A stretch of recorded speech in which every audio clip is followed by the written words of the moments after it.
நெத்திலி கருவாடு பொரிக்கிறதுக்கு நெத்திலி கருவாடை நல்லா க்ளீன் பண்ணி வச்சாச்சு.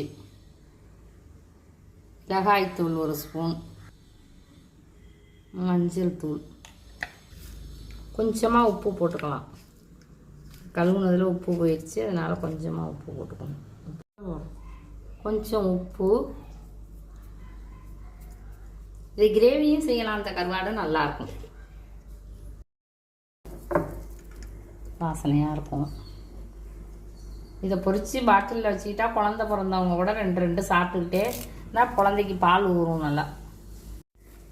கருவேப்பிலையை போட்டு நல்லா பெசரி செத்த நாளி வச்சுட்டு அப்புறமா பொரித்து ஸ்நாக்ஸ் மாதிரி சாப்பிட்லாம். சும்மா 1 ஸ்பூனு கடல மாவும் அரிசி மாவும் கலந்து நான் அரைச்சி வச்சுருப்பேன் பகடாவுக்காவை. அந்த மாவில் கொஞ்சமாக போட்டு